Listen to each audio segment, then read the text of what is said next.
Hi everyone.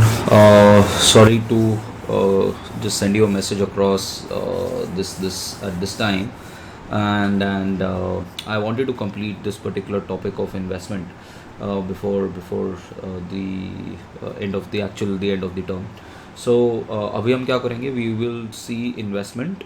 I'm also recording the session, so just in case some of you missed the lecture, you can watch the recording. So I'll take two classes.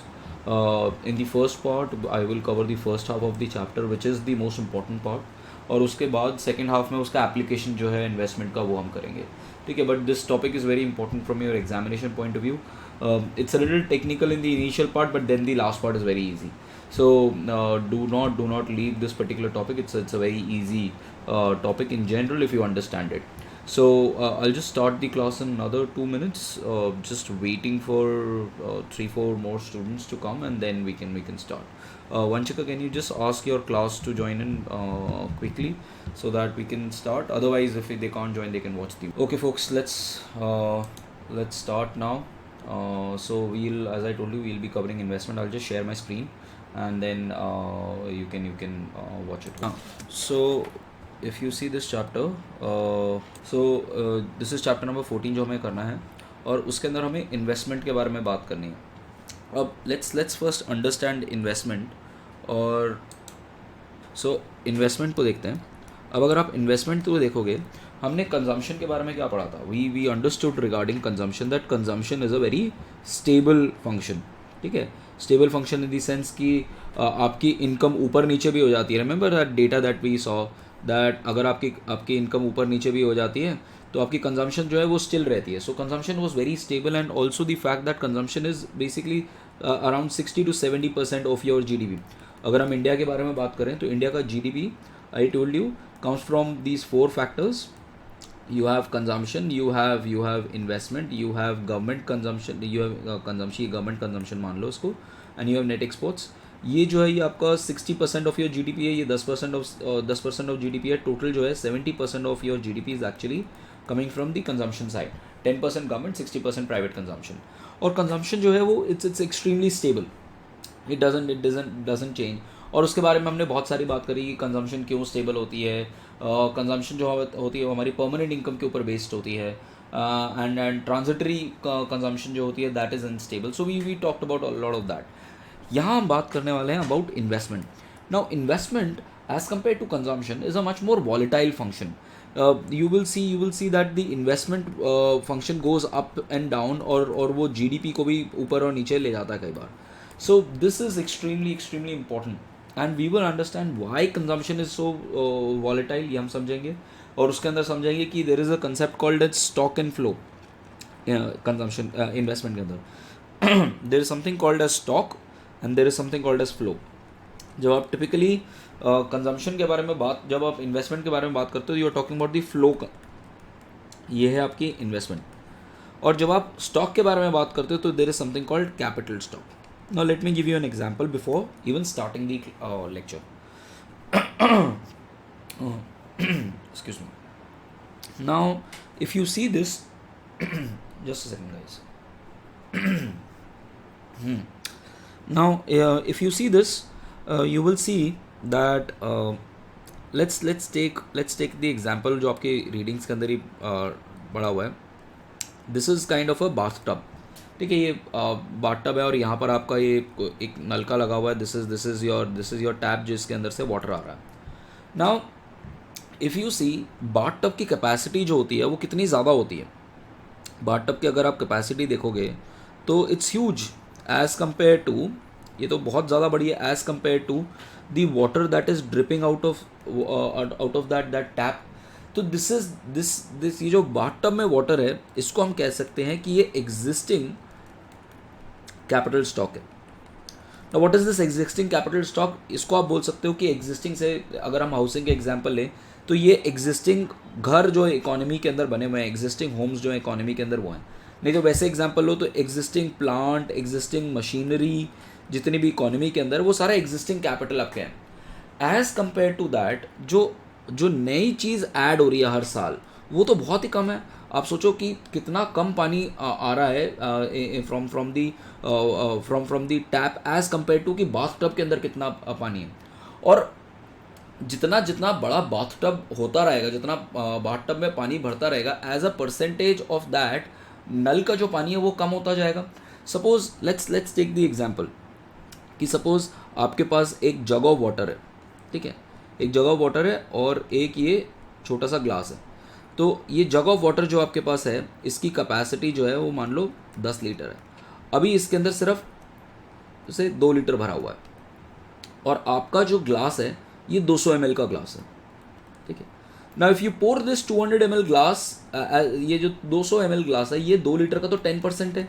So I can say this is my existing capital, जो मेरे पास जो existing water है वो existing capital है। जो मैं fresh add कर रहा हूँ वो इन्वेस्टमेंट है।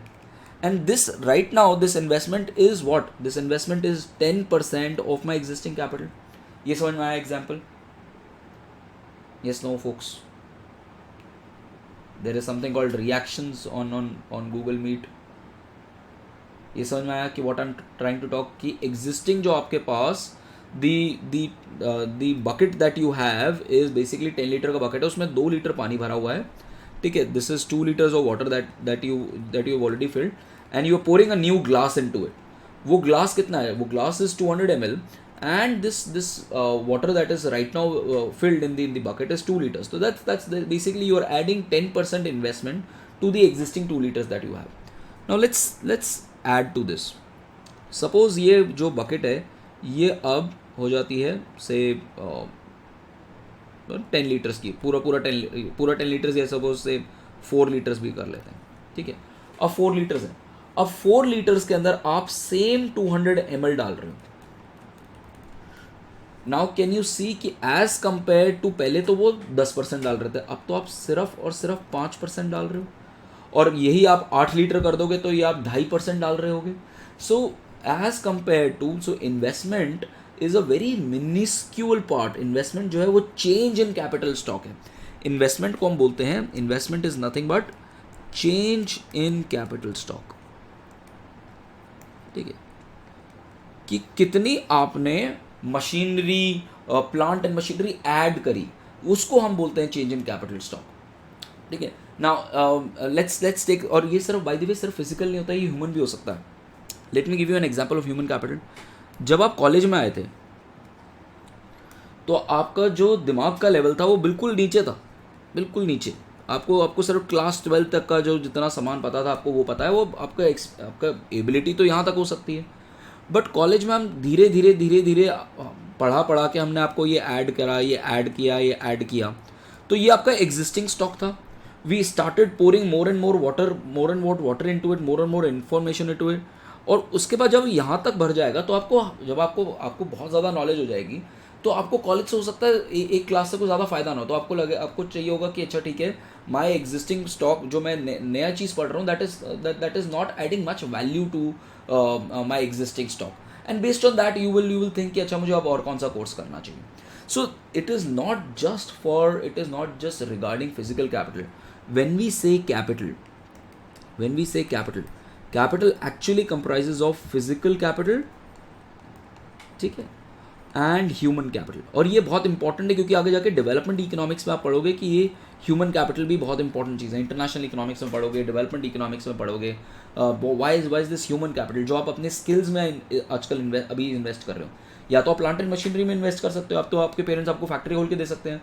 Right now your parents are investing in you as a human capital, वो आपकी नॉलेज, वो आपकी एजुकेशन में इन्वेस्ट कर रहे हैं। That is basically human capital. So आप किसी भी तरीके के कैपिटल के अंदर इन्वेस्ट कर सकते हो, बट अल्टीमेट इज कि आपका एक what you need to understand is there is an existing stock that you have. ये आपके पास एक एग्जिस्टिंग स्टॉक है, और फिर आपके पास एक नया आप उसके अंदर एडिशन करना चाह रहे हो, जिसको हम बोलेंगे इन्वेस्टमेंट, और ये होगा आपका कैपिटल स्टॉक। अब ये जो पूरी थ्योरी है, अब हम समझेंगे कि what this chapter, I am going to give you a summary of this particular chapter now. ये पूरा चैप्टर क्या बताने की कोशिश कर रहा है कि boss what is your investment dependent on. आपकी जो इन्वेस्टमेंट है, कितनी इन्वेस्टमेंट आप करोगे, वो किस किस चीज़ों पे डिपेंड करेगी।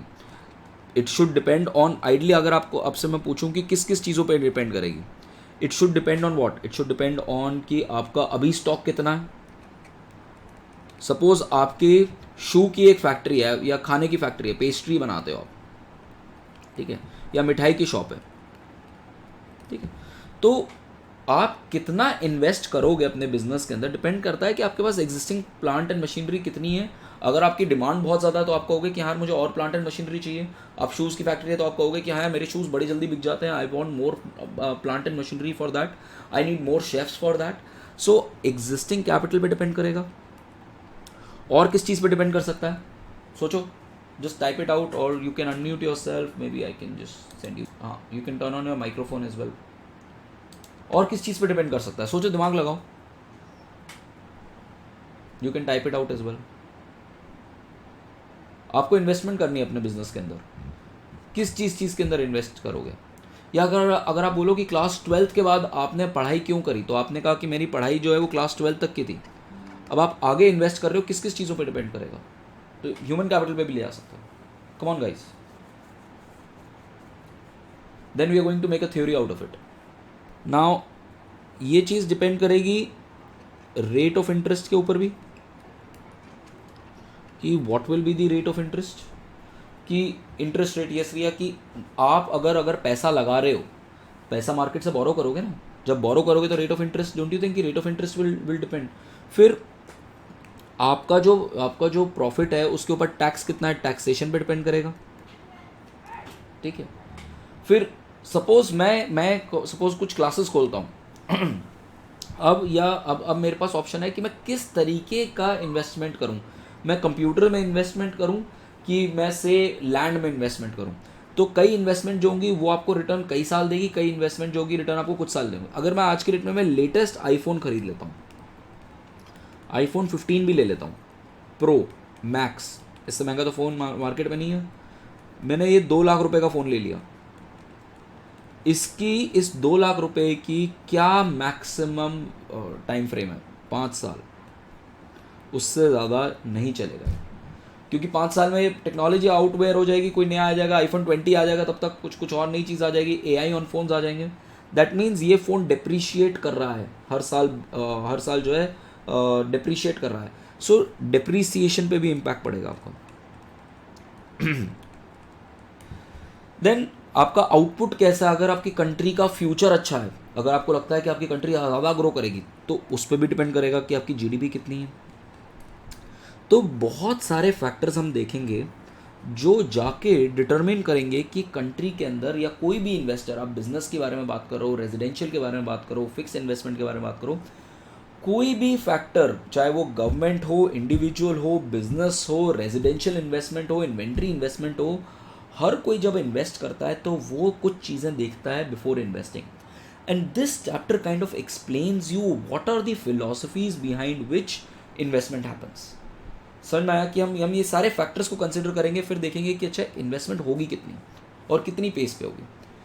तो ये 2 चीज़ आपको पता होनी चाहिए कि सबसे 2 इंपॉर्टेंट चीज़, एक capital stock versus change in capital stock, which is nothing but this is euphemism for investment. पहले तो ये चीज़ समझ में आई कि नहीं आई कि हम 2 चीज़ों के बारे में बात करने वाले हैं, कैपिटल स्टॉक एग्जिस्टिंग के और in change in capital stock which is I. ये क्लियर हुआ नहीं हुआ? और वो मग्गे वाला एग्जाम्पल, बाल्टी और मग्गे वाला एग्जाम्पल, सिर्फ कनिष्का को समझ में आया क्या? Okay, now let's go into your reading. So now investment, हम क्या बात करें, investment links your present to the future. आप आज पढ़ोगे तो आपका फ्यूचर ठीक रहेगा, ये मैंने आपको पहले बताया. ह्यूमन कैपिटल के लिए भी वही चीज़ है. It also links money market, it also links money market to the goods market. कैसे? मनी मार्केट क्या डिटरमिन करती है? Your demand for money, supply of money, rate of interest. और ये रेट ऑफ इंटरेस्ट अगर आप देखो, अगर आपको याद हो, I is equal to I bar minus b i. ये जो इंटरेस्ट है ये यहाँ से आ रहा है। सो ये जो इन्वेस्टमेंट और ये जो इन्वेस्टमेंट है ये कहाँ जा रही थी, ये एडी के अंदर जा रही थी, ठीक है। सो ध्यान रखो एक और चीज़, इन्वेस्टमेंट जो है वो दो जगह जाती है, एक ये आपकी एग्रीगेट सप्लाई के अंदर भी जाएगा और ये आपकी एग्रीगेट डिमांड के अंदर भी जाएगा। यहाँ पर monetary fiscal policy and monetary policy जो है दोनों मिलके इन्वेस्टमेंट पे इन्फ्लुएंस करेंगे एंड ये इन्वेस्टमेंट जो है वो एडी को चेंज करेगा। और चेंज इन इन्वेस्टमेंट जो है अल्टीमेटली आपकी एएस की कैपेसिटी को चेंज करता है कि आप कितना सप्लाई कर पाओगे इकोनॉमी के अंदर, वो क्या कहते हैं, वो एएस बेसिकली बता रहा है। और वो जो आउटपुट जो डिटरमिन हो रहा है, यहाँ पर जो आउटपुट डिटरमिन हो रहा है उसमें इन्वेस्टमेंट का बहुत बड़ा रोल है और कैपिटल स्टॉक का बहुत बड़ा रोल है। तो ये जो लिंक है, I'll repeat this link hair, देखो आपका इन्वेस्टमेंट का जो है दो लिंक्स आपको पता होने चाहिए। एक आपका आ रहा है एडी के थ्रू, ठीक है। इन्वेस्टमेंट एडी से कैसे लिंक्ड है, एडी से ऐसे लिंक्ड है क्योंकि एडी का एक फंक्शन था I is equal to I bar minus b i. अब ये जो आई है ये कहाँ से आ रहा है, ये आई जो है प्लस, अगर आपको याद हो हमने जब करा था तो C is equal to C bar plus small C into Y into Y 1 minus c into T, हमने ये भी करा था। एक मिनट,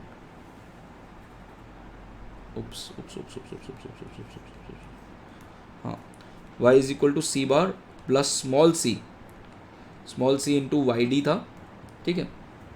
और वाई डी को हमने क्या करा था, वाई डी को हमने करा था कि this is income minus taxes, जो हमने करा था that this is Y D is nothing but your income minus your tax into Y.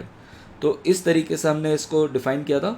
So we said that this C bar is equal to C bar plus small C into 1 minus T into Y, ये हमने यहाँ पर भी करा था।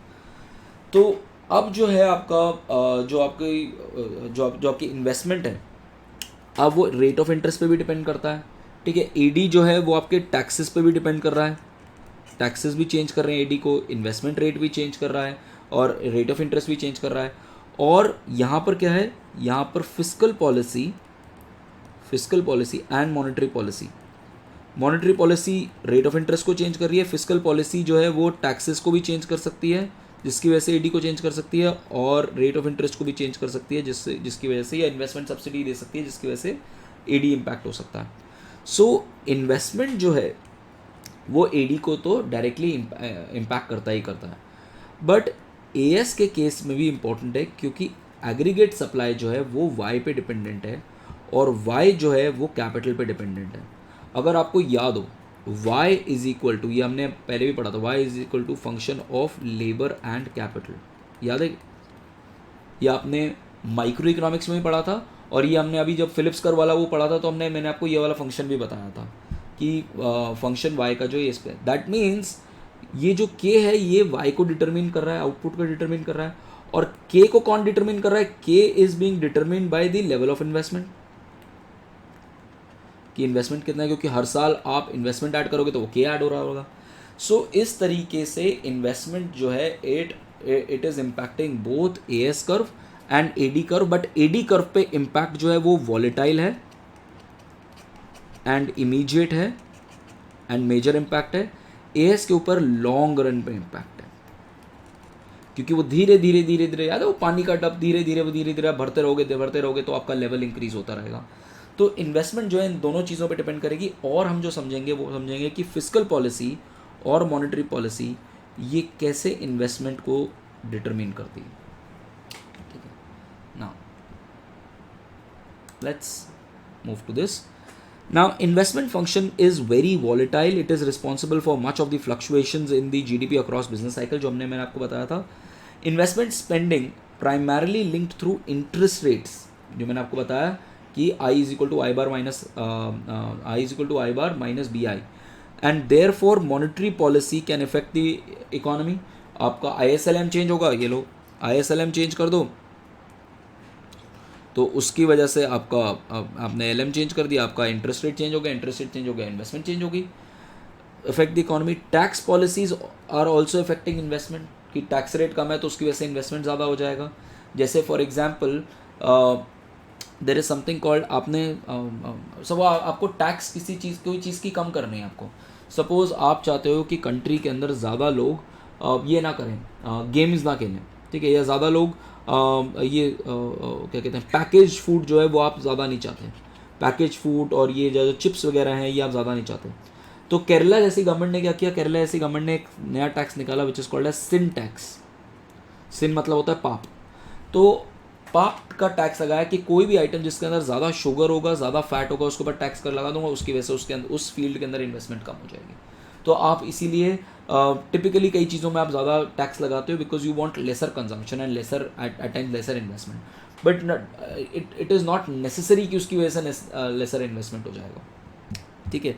Another example, आज की date में अगर आपको आपको क्या कम करना है, आपको पोल्यूशन कम करना है, और पोल्यूशन सबसे ज़्यादा कौन सी गाड़ी करती हैं, डीजल कार्स करती हैं, और वो भी SUVs करती हैं। तो आज की डेट में SUV के ऊपर सबसे ज़्यादा टैक्स लगता है अगर आपका 2000 cc से ऊपर का इंजन होगा तो। So that again is a tax policy which effects investment. इसीलिए आप देखोगे बहुत सारी गाड़ियों ने क्या किया, अपने जो अगर आप गाड़ी देखोगे तो अपने इंजन को फाइन ट्यून कर दिया, 1.5 cc का 1500 cc का इंजन, टर्बो इंजन ले आया है। So this is policy, tax policy affecting investment, and this is an important tool of fiscal policy. On the supply side, investment over long period determines the size of capital stock and thus determines growth rate. ये मैंने आपको बोला y is equal to FLK, कि वो long run में इसको impact कर रहेगा और इसको इम्पैक्ट करेगा तो आपका y इम्पैक्ट हो जाएगा। Now what we have already done is that investment depends on interest rate and income, हमने ये तो ऑलरेडी देख लिया है, and that these relation the principal determinant of these are principal determinants of slope of IS curve। आप IS curve का slope देखोगे तो क्या था, IS curve क्या था, किसी को याद हो तो y is equal to alpha g a bar minus bi, और इसका slope क्या था, the slope of IS was 1 upon alpha g b। तो ये b जो है ये स्लोप को डिटरमिन कर रहा है इसके, और क्योंकि स्लोप को डिटरमिन कर रहा है इसीलिए आपका GDP को भी डिटरमिन कर रहा है, ठीक है। We see how decrease in और increase in investment thus shifts the IS curve, increasing और decreasing the aggregate demand. This we have already seen. Now what we are going to do now is, तो ये मैंने आपको एक fundamental basic outlay दे दिया। Now what we are going to do is we are going to develop a theory of demand for capital. क्यों capital demand ही क्यों की जाती है, और यहाँ पर जो एग्जाम्पल दे रखा है अगर आप देखो, यहाँ पर एग्जाम्पल क्या है, GDP का और इन्वेस्टमेंट का। मैंने आपको क्या कहा था, ये GDP बढ़ रही है, इन्वेस्टमेंट देखो वॉलेटाइल है। और अगर आप इंडिया का केस देखो, ये इंडिया का आपकी रीडिंग्स में नहीं मिलेगा, ये मैंने प्लॉट करा हुआ है डेटा। ये gross fix capital formation is nothing but investment. By the way जब आप GDP का डेटा पढ़ोगे या आगे जाके इंडियन इकोनॉमी पढ़ोगे तो याद रखना GFCF, gross fix capital formation is nothing but investment, ठीक है। और ये आपका GDP एट मार्केट प्राइस है, ये GDP है। तो देखो कितना ज़्यादा वॉलेटाइल है ये आपका क्या कहते हैं इन्वेस्टमेंट, और इन्वेस्टमेंट इतना वॉलेटाइल है कि वो GDP को भी ऊपर नीचे ले जाता है। ये गिरा तो एकदम से देखो, और can you tell me the reason for this. रुको इसको पहले डिलीट करते हैं फिर मैं आपसे पूछता हूँ कि ये नीचे टाइमलाइन है, ठीक है। Can someone tell me this reason, इसका कोई रीज़न बता दो मुझे, बस बाकी सब भूल जाओ। नीचे टाइमलाइन देखो और मुझे किसी ने कुछ बोला, कोविड रीज़न है। क्यों रीत? सर कुछ भी काम हो नहीं रहा था, सब कुछ बंद था, इकोनॉमी शट थी पूरी। तो इन्वेस्टमेंट जो है, कैन यू सी कि ये कोविड का टाइम था, कैन यू सी कि ये फर्स्ट क्वार्टर, ये जो क्वार्टर है ये बेसिकली कोविड वाला क्वार्टर है, क्योंकि हमारा मार्च 2020 के बाद कोविड आना शुरू हो गया। उसकी वजह से इन्वेस्टमेंट कम हो गई तो आपकी ये गिर जाएगी, और उसकी वजह से आपका GDP भी आपका देखो गिर रहा है। तो इन्वेस्टमेंट्स जो है वो आपको आपकी जो एग्रीगेट डिमांड है और जो आपकी जीडीपी है उसको वो काफ़ी ज़्यादा डिटरमिन करता है, बहुत ज़्यादा वॉलेटाइल है। तो ये मैं आपको वॉलेटिलिटी दिखाना चाह रहा था। यहाँ हमें ज़्यादा इंटरेस्ट नहीं आ रहा क्योंकि ये अमेरिकन सोसाइटी है, आपको आपको इतना इंटरेस्ट नहीं है यहाँ पर, आपको एटलीस्ट इंडिया के साथ आप रिलेट कर पाते हो, ठीक है। Can someone tell me this reason, ये फिर से क्यों गिरा?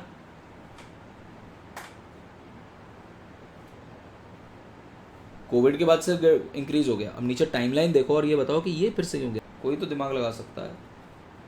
हाँ, ओके, तेज बोलो रितिका। हाँ, रशिया वॉर के नहीं, रशिया वॉर नहीं है।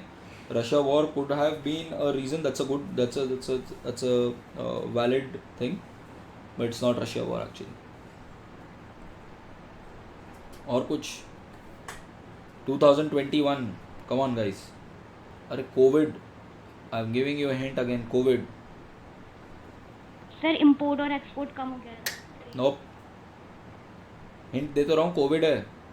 अरे बच्चों, सेकेंड वेव भी तो आई थी कोविड की, ये फर्स्ट वेव और ये सेकेंड वेव। इन्वेस्टमेंट फिर से गिरा नीचे। So the reason that I have drawn these diagrams is to just to show you कि कैसे इन्वेस्टमेंट जो होता है वो बहुत ज़्यादा वॉलेटाइल होता है और उसकी वजह से आपकी जीडीपी भी पूरी इम्पैक्ट हो रही है। अब हम क्या करेंगे, अब हम ये थ्योरी डेवलप करेंगे अपनी इन्वेस्टमेंट की और अपनी theory of demand for capital की, कि क्यों कैपिटल का कितना डिमांड होगा और क्यों हो रहा है, वो करेंगे। क्योंकि ultimately demand for capital is nothing but investment, यही तो हमने बात करी। What is investment? Investment is जो चेंज इन कैपिटल है। तो चेंज इन कैपिटल क्यों होता है, क्यों, why do we actually demand capital?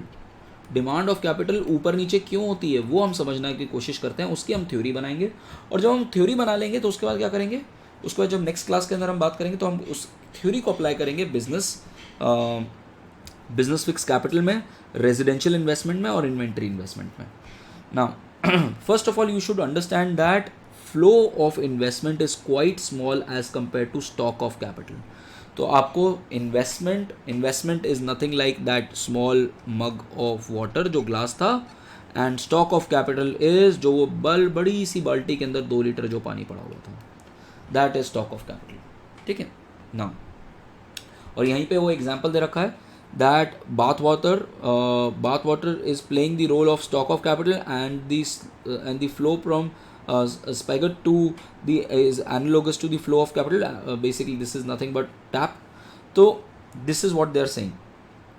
Now this large stock to small flow explains why investment is such a volatile sector in the aggregate demand.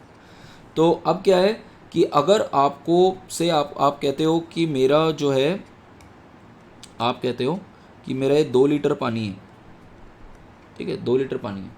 अब आपको इसको 3 litre बनाना है, आपको इसको इमीडिएटली 3 लीटर बनाना है, आपको 3 लीटर पानी चाहिए था। तो दैट मीन्स उसके चक्कर में आपको इन्वेस्टमेंट जो थी वो आपकी पहले सिर्फ 200 ml की थी, अब आपको अपनी इन्वेस्टमेंट जो है 5 गुना करनी पड़ जाएगी, क्योंकि आपका जो डिज़ायर्ड लेवल है, जो आपका डिज़ायर्ड लेवल ऑफ जो आपका कैपिटल है वो 3 लीटर का है, डिज़ायर्ड लेवल ऑफ वाटर जो है वो 3 लीटर का है और 2 लीटर आपके पास पड़ा है। एग्जिस्टिंग जो आपके पास मग्गा है वो सिर्फ आपके पास 200 ml का है, दैट मीन्स आपको 1 लीटर इन्वेस्टमेंट करनी पड़ेगी।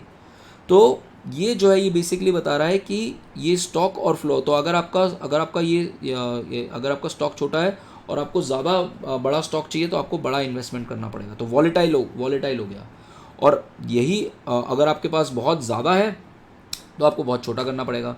सो see this business and individual decide on the desired capital stock, how high do they want the bath water, how high do you want this, and then they invest to top of the capital from where it is today. Now अगर आपका देखोगे even अगर आपका large बहुत बड़ा capital stock है, ठीक है, अगर मैं कहता हूँ कि आपका कैपिटल स्टॉक जो है वो आपको कहता हूँ ये आपका से 50 लीटर का है, तो अगर आप इस 50 लीटर का अगर आप सिर्फ 10% भी अगर आप इन्वेस्ट करते हो, ठीक है, अगर आपका कैपिटल स्टॉक इतना बड़ा है 10%, तो वो भी 5 लीटर हो जाता है, ठीक है. सो basically even a pretty small increase in desired level of capital turns on the investment faucet to full. तो अगर आपको सिर्फ आपको यहाँ पर देखो, यहाँ पर भी देखो, यहाँ पर आपको चेंज कितना करना था, सिर्फ 1 लीटर अपॉन 2 लीटर्स इतना ही चेंज करना था, 50% इंक्रीज करना था. You wanted to increase, what did you want? You wanted to increase the investment level or you wanted to increase your this thing investment और capital stock by 50%, 2 लीटर से 3 litre. But उसके चक्कर में आपकी investment कितनी change हो गई, investment आपकी 500% से चेंज हुई है. सो दिस इज 5 गुना चेंज हुई है. सो this is what it basically leads to. This large stock to small flow fact explains why investment is such a volatile sector in the aggregate demand. It also explains why investment has little impact on aggregate supply in short run, because full or because whether it's open or shut, the investment flow is just a ripple on the capital stock. तो वो बहुत छोटा है as compared to capital stock. जो पानी add हो रहा है वो बहुत कम है as compared to capital stock. And overall it is basically the investment flow that determines the height of capital, क्योंकि y is actually a function of ln k. तो जितना आप इन्वेस्टमेंट करोगे उतना ही ज़्यादा आपका k बढ़ जाएगा, जितना ज़्यादा आपका k बढ़ जाएगा उतना ही आपका एंड में वो इंक्रीज होगा. सो this is what this says. Now investment for our chapter is basically the flow of spending that adds to the physical capital stock. तो बेसिकली कितना आप फ्लो स्पेंडिंग कर रहे हो जो एग्जिस्टिंग कैपिटल स्टॉक को ऐड कर रहा है. Now capital is a stock is given by the dollar value of all buildings, machinery, inventories at a point of time. जो इतना भी आपके पास अभी तक का कैपिटल स्टॉक है वो क्या है, value of your buildings, machinery, inventories, that is called as capital stock. Now let's, अच्छा एक कंसेप्ट है यहाँ पर ग्रॉस और नेट इन्वेस्टमेंट का. Gross investment is what? Gross investment is, suppose ये जो आपका, सपोज ये आपका जो बास्केट था, ये आपका बकेट था, ये 2 लीटर का बकेट, इसमें 2 लीटर पानी जा रहा था, इसमें आप 200 ml भर रहे थे, बट इसमें एक छोटा सा छेद है जिससे 100 ml पानी लीक हो जाता है. सो बेसिकली जो एडिशन हो रहा है, जो नेट एडिशन हो रहा है इसके अंदर, वो नेट एडिशन जो हो रहा है वो हो रहा है बेसिकली जो 200 ml माइनस 100 ml जो उसके अंदर से निकल रहा है. सो this is kind of your depreciation and this is your gross investment. तो जैसे आज आप अगर आईफोन खरीदते हो, तो आईफोन अगर आप खरीदोगे 2 लाख रुपीज़ का, तो उसका जो नेट वैल्यू है वो तो सिर्फ 5 साल है, 5 साल में उसकी वैल्यू 0 हो जानी है. So when you subtract your depreciation from gross investment से when you subtract depreciation you will get your net investment. ठीक है, you get your net investment. And this is exactly what this says. And कुछ investments जो होंगी उनकी life जो होगी वो ज़्यादा होगी और कुछ इन्वेस्टमेंट्स कम होंगी. अगर आप आईफोन खरीदोगे तो उसकी लाइफ जो है वो सिर्फ 5 साल है.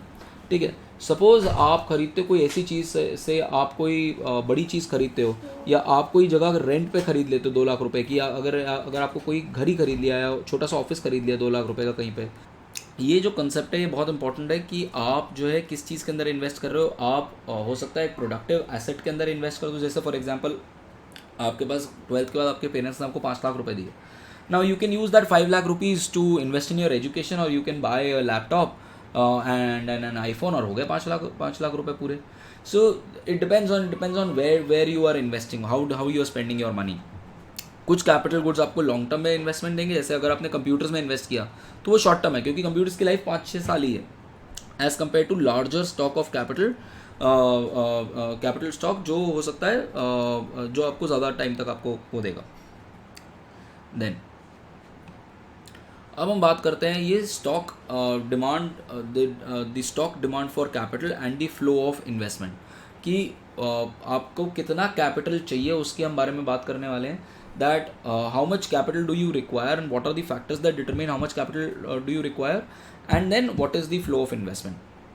Now we are going to take an example of a housing sector. कि हाउसिंग सेक्टर का एग्जांपल क्या है कि हमारे यहाँ पर एग्जिस्टिंग जो है वो कुछ अमाउंट ऑफ घर हैं. ठीक है, से हमारे पास इकोनॉमी के अंदर कुछ घर हैं. ठीक है, अब ये जो घर हैं ये आपकी एग्जिस्टिंग स्टॉक है, ठीक है, ये एग्जिस्टिंग स्टॉक है, depending on number of things, land, labour, capital, उन सब के बेसिस पे पर हमारे पास ये एग्जिस्टिंग स्टॉक है। नाउ अब कितने नए घर बनेंगे इकोनॉमी के अंदर, इकोनॉमी के अंदर कितने नए घर बनेंगे वो बहुत सारी चीज़ों पे डिपेंड करेगा। पहले तो डिपेंड करेगा कि भाई डिमांड फॉर हाउसेस कितने हैं, और फिर सप्लाई भी देखना पड़ेगा।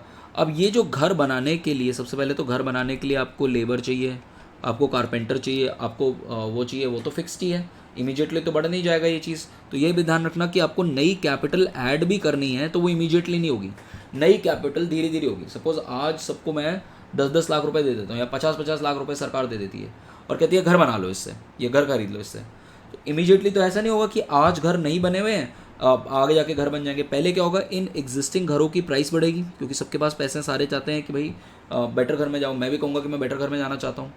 फिर जब ये डिमांड खत्म हो जाएगी, जब एग्जिस्टिंग हाउसेस खत्म हो जाएंगे तो लोग क्या कहेंगे कि भाई नए घर चाहिए। नए घर ऐसा तो नहीं है कि आज आपने चाहा और कल आपके घर बन के रेडी हो गए, तो दैट मीन्स उसके लिए लैंड चाहिए, लेबर चाहिए, वो धीरे धीरे वो घर बनने शुरू होंगे। So this is what is going to happen, that the existing stock occupied home is very large, ठीक है, as compared to number of homes built every year। हम हर साल जो नए घर बनते हैं वो बहुत कम बनते हैं, बट जो एग्जिस्टिंग घर हैं वो तो बहुत ज़्यादा है। And the number of new homes जितने बनेंगे वो डिपेंड करेगा कि आपके पास कितने कारपेंटर हैं, कैपिटल कितना है, प्लम्बर्स कितने हैं, ये सारी चीज़ों पे। तो बेसिकली फैक्टर्स ऑफ प्रोडक्शन पे डिपेंड करेगा कि आप कितने घर बना सकते हो हर साल, सारे तो बना नहीं पाओगे। एंड दूसरी चीज़ डिपेंड करेगी कि डिमांड फॉर प्राइवेट हाउस कितने हैं, वो डिपेंड करेगा कि आपकी इनकम कितनी है, मॉर्गेज इंटरेस्ट रेट कितना है और टैक्सेस कितने हैं। इन सारी चीज़ों पे डिपेंड करेगा कि आप कितने घर नए ऐड करने वाले हो। Let's go back to the basic. Now every business and consumer demand stock of capital in form of machinery, homes, but the supply of capital is a fixed stock। वो तो फिक्स्ड है कि आपके पास land fixed है, ठीक है, आपके पास labour fixed है। तो when demand exceeds the existing stock, जब नए घर लोग मांग रहे हैं और एग्जिस्टिंग स्टॉक इतना घर नहीं है, तो क्या होगा, you will see this flow of investment into new machinery, new homes construction start filling up the gap. ना अगर आप दिल्ली देखो, दिल्ली जो था उसके अंदर जो फ्लोर वाला जो रेशो है बहुत कम है, ज़्यादा लंबी लंबी बिल्डिंग्स पहले नहीं होती थी, ठीक है। तो लोगों ने क्या किया, लोग दिल्ली में आके काम करना तो चाहते हैं, तो लोगों ने क्या किया, पहले रोहिणी एक सेटल हुआ, फिर द्वारका सेटल हुआ, फिर गुड़गांव आया, फिर नोएडा आया, अब इसके आगे एक नया सोना रोड बन रहा है, इसके आगे ग्रेटर नोएडा बन रहा है। So this is what is happening because demand is exceeding. लोग कह रहे हैं कि हमें घर चाहिए, एग्जिस्टिंग तो यहाँ पर इतने ही घर हैं, तो this is how this is building now. अब इंक्रीजिंग जो है, लोग घर कब खरीदेंगे, लोग घर तब खरीदेंगे जब उनकी इनकम जो है, सबसे इंपॉर्टेंट चीज़ जो है उनकी इनकम। जब आपकी इनकम बढ़ेगी तो आपकी डिमांड फॉर हाउसेस बढ़ेगी, और इनकम वो वाली इनकम जो परमानेंट इनकम है, रिमेंबर परमानेंट इनकम जो है वो लास्ट करेगी, उसकी बेसिस पर आप डिमांड करोगे। फिर दूसरी चीज़ रेट ऑफ इंटरेस्ट पे डिपेंड करेगी। अगर रेट ऑफ इंटरेस्ट जो हो जाएगा वो ज़्यादा हो जाएगा तो लोग डिमांड कम करेंगे, और रेट ऑफ इंटरेस्ट कम हो जाएगा तो ज़्यादा डिमांड करेंगे। Now so you can think of what will happen is over time, आप क्या करोगे कि पहले जो एग्जिस्टिंग घर हैं उनके प्राइसेस बढ़ने शुरू हो जाएंगे, पहले इन जो एग्जिस्टिंग प्राइसेस हैं उनके घर बढ़ने शुरू हो जाएंगे, और जब एक पॉइंट ऑफ टाइम पे जब एग्जिस्टिंग प्राइसेस बहुत ज़्यादा बढ़ जाएंगे, जैसे दिल्ली के अंदर जो प्राइसेस ऑफ हाउसेज है वो बहुत ज़्यादा है आज की डेट। अगर आप दिल्ली में बात करो, अगर आपके पेरेंट्स को किसी को बताओ, तो कई जगहों पे 17,000 से लेकर 18,000 रुपये या 20,000 रुपये स्क्वायर फीट है। और ये मैं सेंट्रल दिल्ली की बात नहीं कर रहा, ये मैं वेस्ट दिल्ली की बात कर रहा हूँ। कई जगह पे ये 40,000 30,000 रुपये स्क्वायर फीट है आपके घरों के प्राइसेस। एज़ कम्पेयर टू अगर आप गुड़गांव में देखो, तो गुड़गांव में आपको उतने ही पैसे का बड़ा घर मिल जाएगा। ग्रेटर उसको कहते हैं, ग्रेटर नोएडा में चला जाओ तो और बड़ा घर मिल जाएगा। तो this is what happens actually, कि the housing basically the higher prices give builders incentive to start new projects which comprise of the flow of new houses investment। तो नए इन्वेस्टमेंट आने शुरू हो गए, and over time when enough houses are built, then उसके बाद आप शांति से होकर बैठ जाओगे, हाँ भाई हमने इनफ घर बना दिए, अब लोग कहेंगे कि अच्छा हम अपनी इन्वेस्टमेंट ओरिजिनल लेवल पे ले जाते हैं। पहले क्या थे, याद है वो चीज़ कि आपको 2 लीटर से 3 लीटर पे जाना था, 2 लीटर से 3 लीटर पे जाने के लिए आपको 1 लीटर एडिशनल ऐड करना पड़ रहा था। बट उसके बाद वापस जब आपने 1 लीटर ऐड कर दिया तो उसके बाद आप वापस उसी लेवल पे जाओगे कि भाई अब मैं वापस 200 ml पे आ जाऊँगा जो आपका नॉर्मल चल रहा था. So this is what happens, that the new housing investment drop back to their original level, since the stock of housing will be larger, there are more homes to be wear out and repair और remodel का work ज़्यादा हो जाएगा, तो basically depreciation भी ज़्यादा हो जाएगा. तो हो सकता है कि नेट इन्वेस्टमेंट उतनी ही रह जाए बट ग्रॉस इन्वेस्टमेंट तो आपकी बढ़ी गई. अगर ये पॉइंट समझ में आ गया तो ठीक है, नहीं आया तो this is not a major point. Now अब इससे हमारे पास 2-3 चीज़ें पता चलती हैं. पहली चीज़ कि इन्वेस्टमेंट जो है investment is a principal conduit of monetary policy into goods market. कि इंटरेस्ट रेट से इन्वेस्टमेंट चेंज होगा, इन्वेस्टमेंट से गुड्स मार्केट में चेंज आएगा. And investment rate and interest rate is the prime determinant of cost of owning capital. कितना आप घर लेना चाहते हो वो इंटरेस्ट रेट पे डिपेंड करेगा. अगर इंटरेस्ट रेट अगर लूज मॉनेटरी पॉलिसी है, अगर एलएम को आप राइट में करते रहोगे, इंटरेस्ट रेट कम होता रहेगा, इंटरेस्ट रेट कम होता रहेगा, आप इन्वेस्टमेंट ज़्यादा करोगे. So price of capital is basically the price of house अगर आप देखो, और rental cost of capital is the monthly rental payment that you have. ठीक है. Now let's talk about the desired capital stock. कि कितना आपको कैपिटल स्टॉक चाहिए. अब आप कितना कैपिटल चाहते हो, how much capital do you want. कोई भी बिजनेस कहता है कि मुझे इतना प्लांट एंड मशीनरी में इन्वेस्ट करना है, तो वो 2 चीज़ देखेगा. What is the marginal product of capital. मैं एक और कैपिटल लेके आता हूँ तो मुझे कितना पैसा मिलता है उस कैपिटल, कितना आउटपुट बनाता है कैपिटल. सपोज़ आप बर्गर बनाने वाली फैक्ट्री में हो तो या आप बर्गर बेचते हो, तो आप देखते हो कि मैं एक मशीन में क्यों इन्वेस्ट करूँ, वो मशीन मुझे कितने नए बर्गर बना के देगी. वर्सेस उस मशीनरी की कॉस्ट है यहाँ पर rental cost of capital, which can include all opportunity cost. तो जितने भी आपकी कॉस्ट है वो सारी आर के अंदर है. तो जब तक आपकी marginal product of capital is equal to R, जिस लेवल पे ये पहुंच जाएगा तब तक आप इन्वेस्ट करोगे, उसके बाद आप इन्वेस्ट नहीं करोगे. अगर marginal product of capital is more than R, तो दैट मीन्स आपको ज़्यादा पैसा मिल रहा है, आपको ज़्यादा प्रोडक्ट मिल रहा है एज़ कम्पेयर टू वो चीज़. तो this is basically your thing. Now how to derive the rental cost of capital, what is this R. अब सपोज आप मार्केट में गए और आपने बोरो किया पैसा, तो बोरो आप करोगे रेट ऑफ इंटरेस्ट पे पैसा. ठीक है. अब सपोज आपने बोरो करा और आपने बोरो करके घर खरीदा, तो आपने रेट ऑफ इंटरेस्ट दिया. पर डोंट यू थिंक कि आज से कुछ साल बाद इन्फ्लेशन की वजह से उसकी जो कॉस्ट ऑफ कैपिटल है वो आपकी कम हो जाएगी. In the presence of inflation the nominal dollar value of capital rises, and so the real cost of capital over years is nominal payment less the nominal capital gain. तो आपने जो घर लिया, सपोज आपने आज घर लिया 2 करोड़ रुपए का, वो घर आज से 2 साल बाद 3 करोड़ रुपए का या 4 करोड़ रुपए का हो जाएगा. तो जो आपने इन्फ्लेशन की वैल्यू हुई, जो आपका प्राइस इंक्रीज हो गया, वो भी तो माइनस करोगे. So you will minus inflation, जो आपके लिए फ़ायदा हुआ अगर आपने ऐसा कोई कैपिटल एसेट खरीदा. और इन्फ्लेशन हमें एग्जैक्टली तो पता नहीं होता आने वाले टाइम में क्या होगा, तो आप कहते हैं एक्सपेक्टेड इन्फ्लेशन कितना है आपका. सो this is what will determine the rental cost of capital. But अब आपने घर लिया है, तो घर लिया है तो फिर घर का, जब आपने घर ले लिया तो घर का ऐसे तो रखोगे नहीं, उसके बाद बार बार उसको पेंट कराना पड़ेगा, उसके अंदर फ्लोरिंग करानी पड़ेगी, वो डिप्रीशिएट होगी, फिर आपको कुछ और कराने पड़ेंगे, पाइप प्लम्बिंग का काम करना पड़ेगा, तो घर भी डिप्रीशिएट करता है. So the real cost of borrowing is actually interest that you pay minus the inflation rate, expected inflation rate, plus the depreciation. ये आपकी rental cost of capital. This is the rental cost of capital that you have. और जो आपकी MPK है वो तो आपका diminishing ही रहेगा. ठीक है. लॉ ऑफ क्या कहते हैं, जो आपका मार्जिनल प्रोडक्टिविटी का रूल है और लॉ ऑफ डिमिनिशिंग रिटर्न्स का रूल है. जितना ज़्यादा आप कैपिटल यूज़ करोगे उतना ज़्यादा उतना कम उसका MPK होगा. तो अगर आप ऐसे निकालोगे तो ये आपका कैपिटल स्टॉक है, ये आपका value of marginal productivity of capital है, ये आपका कैपिटल स्टॉक की जो MPK है वो डिक्लाइन कर रहा है, और जहाँ पर MPK जो है वो RC के इक्वल हो जाएगा वहाँ पर आपका इक्विलिब्रियम आ जाएगा. ये आपका डिज़ायर्ड कैपिटल स्टॉक है.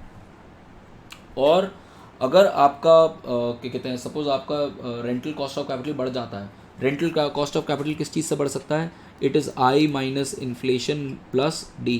अगर आपका डी बढ़ जाए, डिप्रिसिएशन बढ़ जाए या आपका रेट ऑफ इंटरेस्ट बढ़ जाए तो आप कम कैपिटल यूज़ करोगे, तो आपका डिज़ायर्ड स्टॉक ऑफ कैपिटल जो हो जाएगा वो कम हो जाएगा. ठीक है.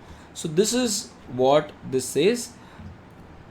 Now one last thing that you need to understand is that your desired stock of capital actually depends on two things.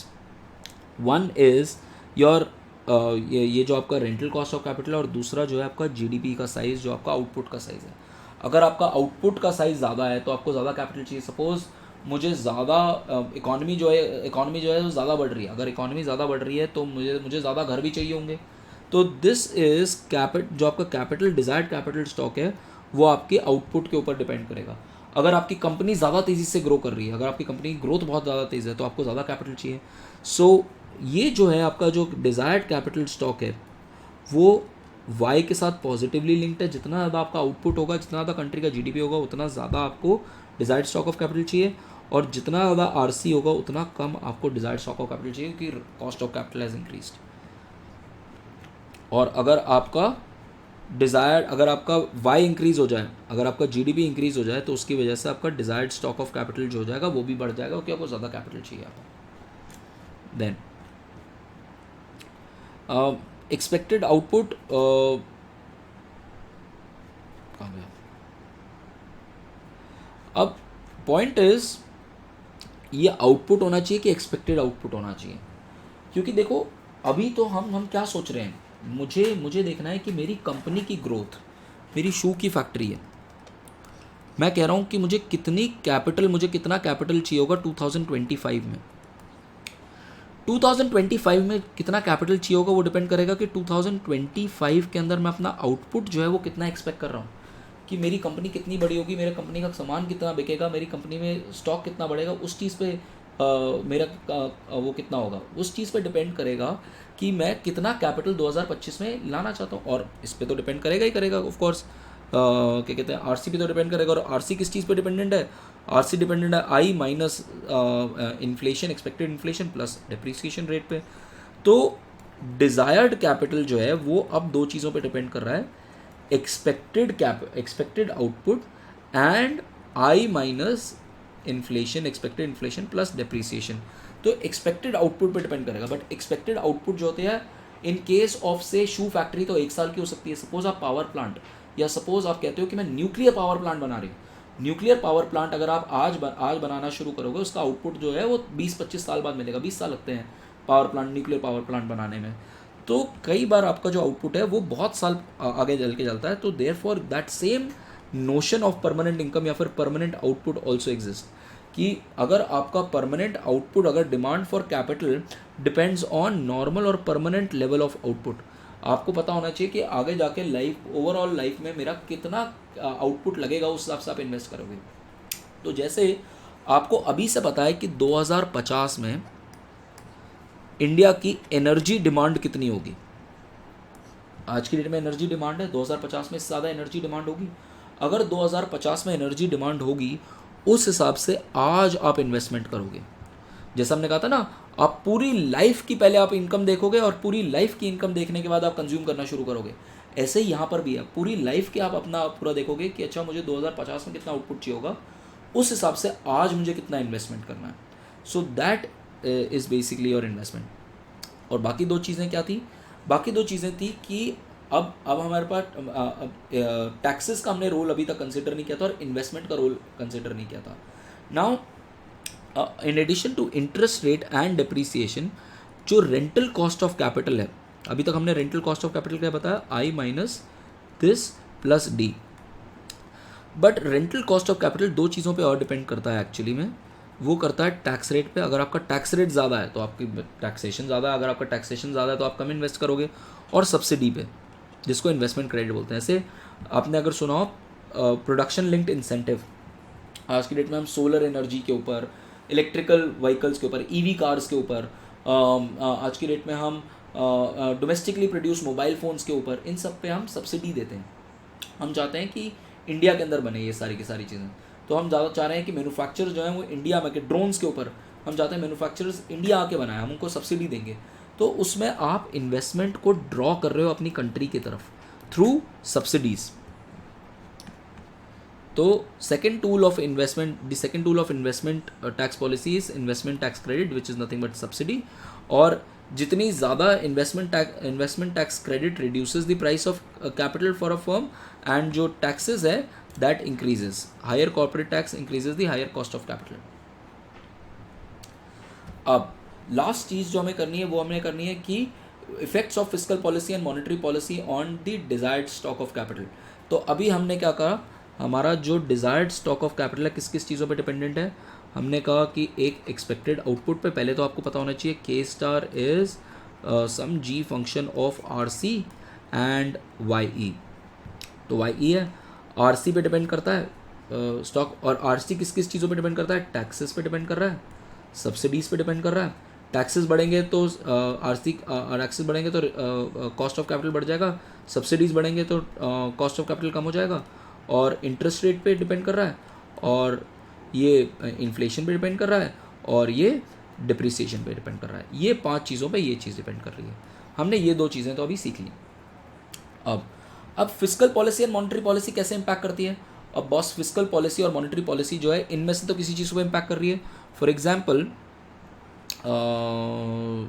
Depreciation, ये देखो, the desired stock of capital increases with the expected level of output, and when the rental cost of capital falls, the rental cost of capital in turn falls when the real rate of interest and the rate of depreciation fall, and when the investment credit opens.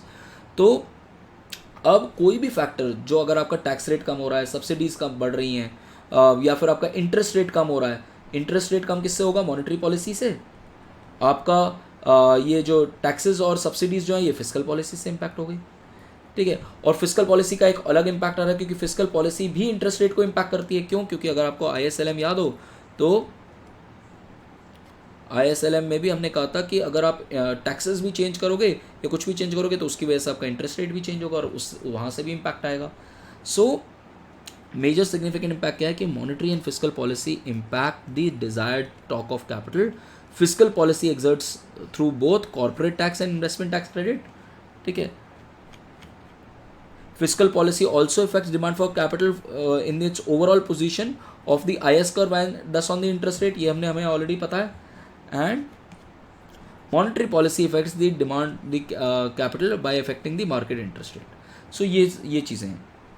अब बस हमारे पास ये 2 छोटी सी चीज़ें रह गई जिससे हमारा ये हो जाएगा. And then we'll take a break for today.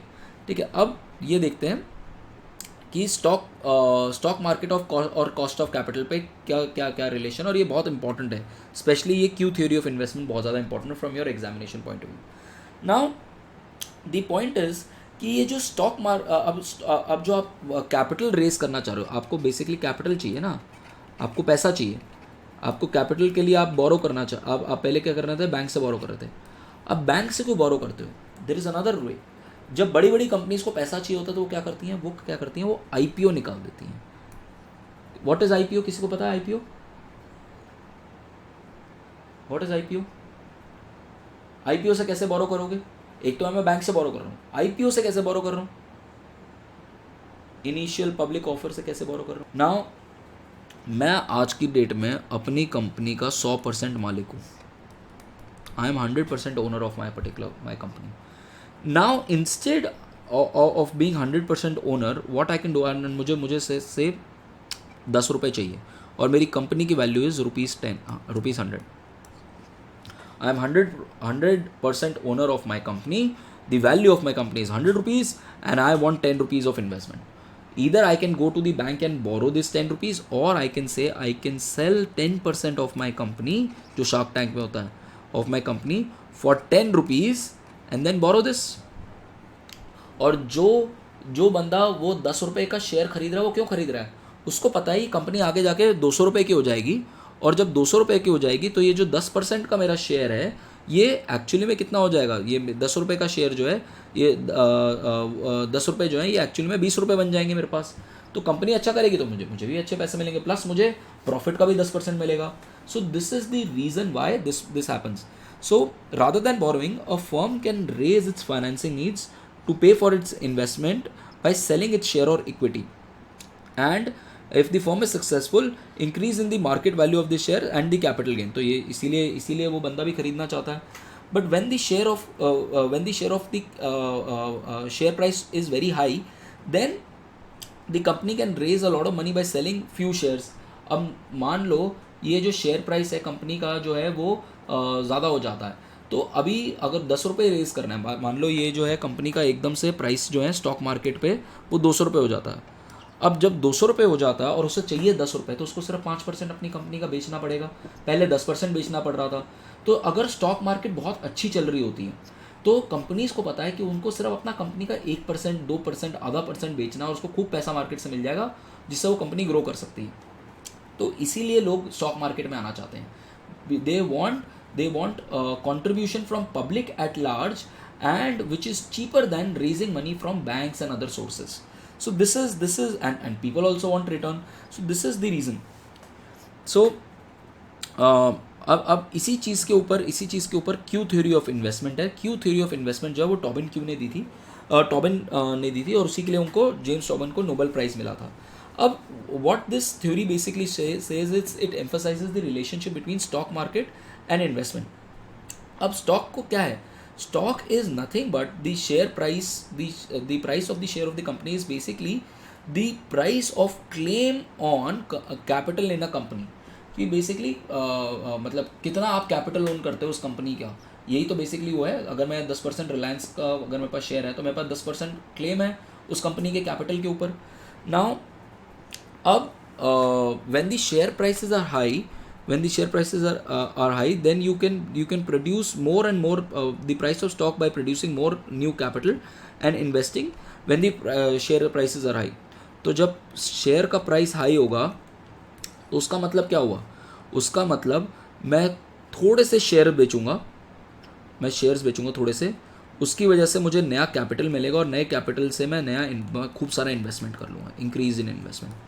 और अगर प्राइस क्या कहते हैं, अगर शेयर प्राइस कम होगा तो मैं न्यू कैपिटल कम ऐड करूँगा और मैं क्या कहते हैं, और मैं इन्वेस्ट भी कम करूँगा.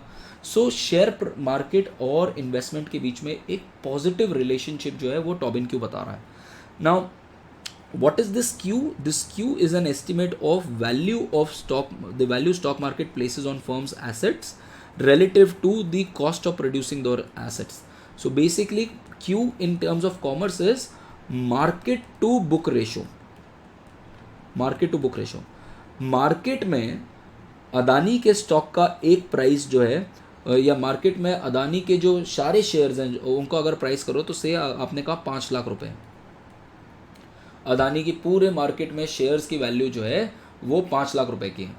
और जो उसकी किताबें बता रही हैं, जो उसकी बुक्स बता रही हैं, वो बुक्स बता रही हैं कि उसकी जो बुक्स की वैल्यू जो एक्चुअल वैल्यू है उसकी 1 लाख रुपए है. तो इसका मार्केट टू बुक रेशियो या फिर क्यू जो है वो 5 है.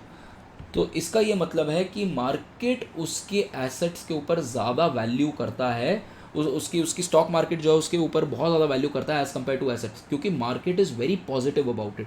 अगर आप ऐसी क्यू रेशो देखोगे ऑफ एप्पल, टेस्ला, ठीक है, गूगल, इनका ये जो क्यू रेशो है वो बहुत ज़्यादा होगा, क्योंकि उनके एसेट्स क्या हैं, तुम्हारा कुछ कंप्यूटर हैं, कुछ ऑफिसेज हैं, बट देखो कितनी बड़ी बड़ी कंपनियां एज़ कम्पेयर टू टाटा की कितनी सारी फैक्ट्रीज हैं, कितना सारा उनका फिजिकल इंफ्रास्ट्रक्चर है. But as compare to Apple, इनका इन सब का क्यू बहुत ज़्यादा होगा उनसे. सॉफ्टवेयर कंपनीज का क्यू ज़्यादा होगा कि कम होगा? Can someone tell me? Software companies का क्यू ज़्यादा होगा कि कम होगा? क्यू ऑफ सॉफ्टवेयर कंपनीज क्यों ज़्यादा होगा कनिष्का? सर बिकॉज उनकी डेप्रिसिएशन वैल्यू कम, क्योंकि उनकी बुक वैल्यू बहुत कम होगी. उनके पास कुछ ही तो लोग चाहिए, ज़्यादा बड़ा ऑफिस नहीं चाहिए, घर से लोगों से काम करा लो. बट कंपनी की वैल्यू मार्केट, स्टॉक मार्केट में तो बहुत ज़्यादा होगी, तभी तो इनकी वैल्यू बहुत ज़्यादा है, स्पेशली एप्पल और गूगल की. तो this is what Q is. It is the market value of the firm to the replacement ratio of the capital. Now, usually आप कहते हो कि higher Q means higher investment, but this is much more complex. क्योंकि हम बात करेंगे कि investment जो है वो धीरे धीरे होगी. Investment जो है वो बहुत धीरे धीरे slow movement work करती है, because there is something called adjustment cost. आप चाहते हो कि आपके पास पैसे आ गए हैं, इकोनॉमी में लोगों के पास पैसे आ गए हैं, इमीडिएटली तो घर बन नहीं जाएंगे, धीरे धीरे करके घर बनेंगे। और ये इस क्यू पे डिपेंड और इस क्यू पे नहीं, और ये जो है ये धीरे धीरे किस पेस पे घर बनेंगे वो हमें देखना है कि किस वो उसको बोलता है एडजस्टमेंट कॉस्ट, कि किस पेस पे आप इन्वेस्टमेंट करके अपने डिज़ायर्ड लेवल पे पहुंच सकते हो। Now whenever Q is greater than 1, a firm should add physical capital because each dollar worth of new machinery can sell stock worth Q dollars। ठीक है, आपने कोई भी एक कैपिटल लेके आए मार्केट के अंदर तो वो Q डॉलर्स का आपका बिक जाएगा, और जो आपकी मार्केट वैल्यू है, जो प्रॉफिट जो है वो आपका Q-1 जो है वो आपका आपका प्रॉफिट है। से 5 रुपये आपने, अदानी ने 5 रुपये की चीज़ बेची, उसकी कॉस्ट जो आ रही है उसके बाद 1 रुपये, 4 रुपये उसके पास प्रॉफिट है। तो इसीलिए वो ऐड करता रहेगा इस केस में अपनी कंपनी में और इन्वेस्टमेंट करता रहेगा, और इसीलिए अदानी की कंपनीज में इन्वेस्टमेंट हो भी रही है। Then adjustment cost makes such a flood inefficient so the investment rises moderately with Q. Actually investment इतनी तेज़ी से नहीं बढ़ेगा, और इन्वेस्टमेंट इतनी तेज़ी से इसलिए नहीं बढ़ेगा बिकॉज ऑफ द फैक्ट कि क्या होगा यहाँ पर कि there will be adjustment cost. Now suppose आपने कहा कि आपको कैपिटल जो है आपको बढ़ाना है, और इसके लिए हम यहाँ पर ये बहुत इंपॉर्टेंट मॉडल पढ़ रहे हैं, flexible accelerator model. This is the last part of this particular lecture. What is this capital stock adjustment, कितनी तेज़ी से आपका कैपिटल बढ़ेगा अब, और उसी से आपकी इन्वेस्टमेंट की आपकी पूरी थ्योरी कंप्लीट हो जाएगी। कितना आप इन्वेस्टमेंट करोगे, आपने कहा कि आपको आपका डिज़ायर्ड लेवल ऑफ कैपिटल जो है वो कुछ है, ठीक है, आपका कुछ डिज़ायर्ड लेवल ऑफ कैपिटल है से 1000, और अभी जो है, अभी मान लो आपका जो कैपिटल है वो है सिर्फ 200, जो एग्जिस्टिंग कैपिटल है, ठीक है। तो depending on flexible accelerator model क्या कहता है कि इन दोनों का जितना गैप होगा उसका कुछ परसेंटेज आप भरोगे, आप अपना कंप्लीट करोगे। The basic notion of this model is that the larger the gap between existing capital stock and the desired capital stock, more will be the firm's rate of investment. According to the flexible accelerator model, each firm decides to close a fraction lambda of this gap. तो वही मैंने आपको कहा कि suppose lambda आप close करना चाहते हो, और लैम्डा कितना 50% आप गैप कंप्लीट करना चाहते हो, आपको चाहिए 1000 घर, आपके पास है 200 घर, आप इस गैप को खत्म करना चाहते हो, बैलेंस इज़ 800 का आप 50% इज़ बेसिकली 400 घरों का आप इन्वेस्टमेंट करोगे इस साल के अंदर। तो आपका K0 कितना हो जाएगा, आप अभी अगर आप K-1 में हो, ठीक है, तो आप कितना इन्वेस्ट करोगे, आपका K0 में आपका कितना हो जाएगा। सपोज़ ये आपका 2023 है, ये आपका 2024 है, तो आप कितना इन्वेस्ट करोगे, आप करोगे 2024 में या K* आपका कितना है, जो आपका लॉन्ग टर्म पर्सपेक्टिव है, माइनस आपका K23 का कितना था, तो ये था आपका 200, ठीक है, और ये आपका हो जाएगा लैम्डा विच इज़ 50%, 0.5 ऑफ से 1000 माइनस 200 विच इज़ 800 का 50% 400। तो ये आपका जो 2024 में जो K हो जाएगा वो हो जाएगा 400 प्लस 200 600। 2023 में था 200, 2024 में हो गया क्या कहते हैं 600। अब नेक्स्ट पीरियड में कितना होगा, 2025 में कितना होगा, आपका हो गया 2024 का जो जितना था प्लस 50% ऑफ जो आपका टारगेट था, आपका था 1000 का, और ये आपका 600 था लास्ट पीरियड का, तो ये हो गया आपका 400 का 50% 200, और ये आपका ऑलरेडी चल रहा था 600, तो अब आपका हो गया 2025 में 800, ठीक है। अब आप 200 से 600 पे आए, 600 से 800 पे आए, इस तरीके से आप धीरे धीरे करके यू विल रीच, और जब ये 800 पे आ जाएगा तो क्या हो जाएगा, तो हो जाएगा ये 800 plus 50% of 1000 minus 800 which is ये कितना हो गया, ये हो गया आपका 200 का 50% 100, तो ये आपका 800 प्लस 100 900 हो जाएगा 2026 के अंदर। तो कैन यू सी कि पहले इन्वेस्टमेंट पहले ईयर में कितना बढ़ा, पहले ईयर में आपका इन्वेस्टमेंट चेंज हुआ 400 से, फिर इन्वेस्टमेंट चेंज हुआ 200 से, फिर इन्वेस्टमेंट चेंज हुआ सिर्फ 100 से. धीरे धीरे you are covering up the gap between what is your desired level and what is your actual level. And this is exactly what this says. This says the change in investment, the investment will be your K star lambda into K star minus जो आपका पिछले period का वो है, उतने से आपका investment change होगा. और K स्टार किस चीज़ पे डिपेंड करता है? K स्टार अब हमें पता है कि K स्टार कई चीज़ों पे डिपेंड करता है. K star rental cost of capital पे डिपेंड करता है, जो डिपेंड करता है रेट ऑफ इंटरेस्ट, आई जो डिपेंड करता है आपका depreciation, inflation rate, taxes, subsidies, इन सब पे एंड इन्फ्लेशन रेट हो गया, इन सब पे रेट ऑफ कैपिटल, और ये वाई पे डिपेंड करता है साथ में, ठीक है, एक्सपेक्टेड वाई पे. तो इन सारी चीज़ों पे आपका केस स्टार डिपेंड कर रहा है और इस रेशो से आपकी इन्वेस्टमेंट चेंज होगी. और यही वो बता रहा है, ये आपका था 200, ठीक है, ये आपका था 1000. तो पहले आपने कितना, आपका यहाँ 200 से कितना हुआ, 600 हुआ, 600 से ये 800 हुआ, 800 से ये 900 हुआ. धीरे धीरे आपने इन्वेस्टमेंट देखो कितनी हुई. पहले आपकी इन्वेस्टमेंट हुई 600 की, फिर इन्वेस्टमेंट हुई 400 की, फिर 200 की, फिर 100 की, इस तरीके से 50 की होगी, फिर 25 की. इस तरीके से आपकी इन्वेस्टमेंट जो होगी धीरे धीरे कम होगी और आप पहुँच जाओगे अपने लेवल पे. तो ultimately you are basically saying that any factor that increases the desired stock of capital increases the rate of investment in the economy, क्योंकि investment is this into K star minus जो आपका previous period का K है. ये हमें पता है, ये जितना ज़्यादा होगा, क्यों बताता है कि ये जितना ज़्यादा होगा उतना ज़्यादा आपका रेट ऑफ चेंज होगा. तो ये हमारा इन्वेस्टमेंट की पूरी थ्योरी है. अब इसके बाद जो है वी विल स्टडी इन्वेस्टमेंट का जो बाकी सारे सब सेक्टर्स हैं कि इसको अप्लाई करेंगे हम बिजनेस फिक्स्ड इन्वेस्टमेंट पे, रेजिडेंशियल पे और इन्वेंट्री पे, और हमारा फिर चैप्टर खत्म हो जाएगा. ठीक है. सो this is the first part of the investment chapter. Now sorry guys, I have a very bad throat.